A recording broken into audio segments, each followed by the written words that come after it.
And finally, new rules, since all Republican voters really want in a candidate is a devout Christian who, 1, doesn't know shit from Shinola, and 2, is proud of that, and 3, isn't named Mitt, they should just go ahead and nominate Tim Tebow. That's right, take Denver Broncos quarterback Tim Tebow, the fan-favorite Christian who's in over his head on the football field, and put him somewhere where fan-favorite Christians who are in over their head are welcome, the Republican presidential race. Now, if you haven't heard of Tim Tebow, he's the college quarterback / religious nut the Broncos signed last year despite his having one tiny problem. He throws like a girl. I'm sorry, I take that back. Lots of girls throw. Naomi Campbell has a more impressive completion rate with cell phones. But that doesn't matter to the faithful because Tim Tebow is so cuckoo for Christianity that he used to write Bible verses in the charcoal under his eyes. Creepy to some, but for redneck America, they couldn't love this guy more if he was sculpted out of bacon.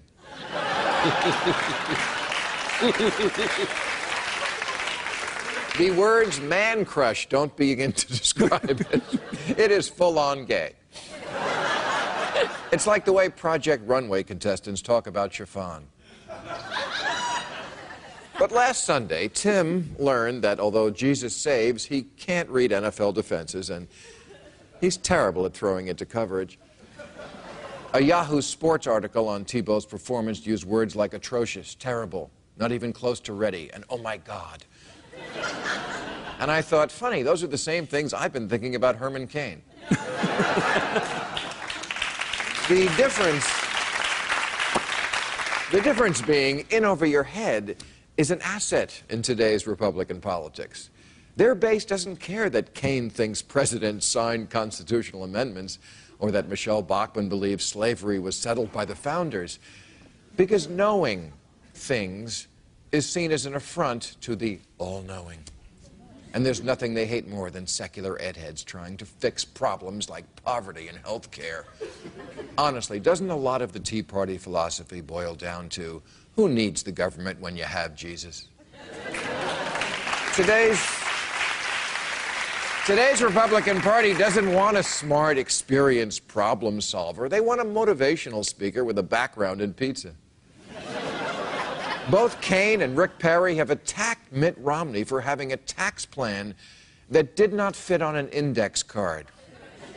Yes, there's a growing, gnawing, dark suspicion among Republicans that Mitt Romney is, cover your ears, children, smart.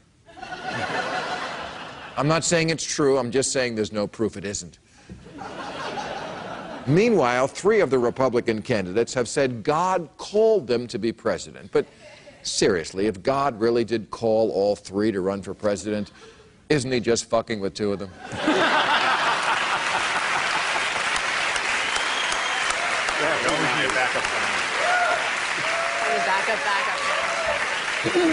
Rick Perry, are you sure that was Jesus calling you and not just the Vicodin talking? Maybe he was calling Luke Perry.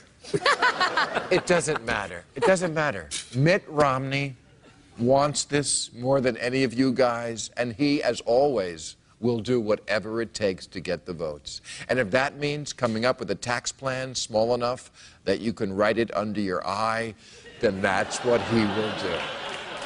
All right, that's our show. I'll be appearing at the Waikiki Shell in Honolulu, Hawaii on New Year's Eve. I want to thank my guests David Patterson, Alex Wagner, Darrell Issa, Bill Engvall, and Bo Biden. Don't forget you can watch us now on More Overtime here on HBO. Thank you.